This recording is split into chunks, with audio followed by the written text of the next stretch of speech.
पुढच्या घडामोडीकडे मत चोरी आपण चोरास सकट पकडली असं उद्धव ठाकरे यांनी म्हटलंय। चोरी कोणी पकडू शकणार नाही असं मत चोरी करणाऱ्यांना वाटलं होतं असंही उद्धव ठाकरे यांनी म्हटलं।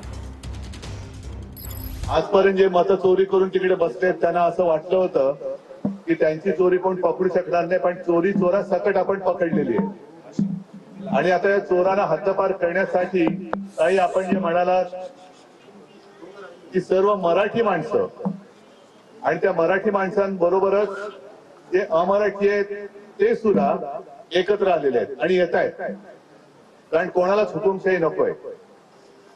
आपला महाराष्ट्र म्हणजे काय आहे, महाराष्ट्र नेहमी लढणार आहे। उद्धवजी, मुंबईतले चोर आम्ही आधीच पकडले होते।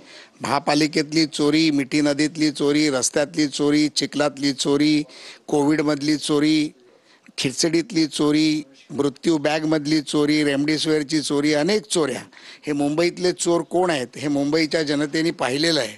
त्यामुळे अनेक केसेस, अनेक लोक जेलमध्ये, अनेक लोक ईडीच्या आतमध्ये, काही लोक EOW मध्ये, हे चालूच आहे। त्यामुळे मुंबईचे चोर कोणाला सांगायची गरज नाही आहे। चोर मचाए शोर एवढंच मी उद्धवजींच्या बाबतीत म्हणेन।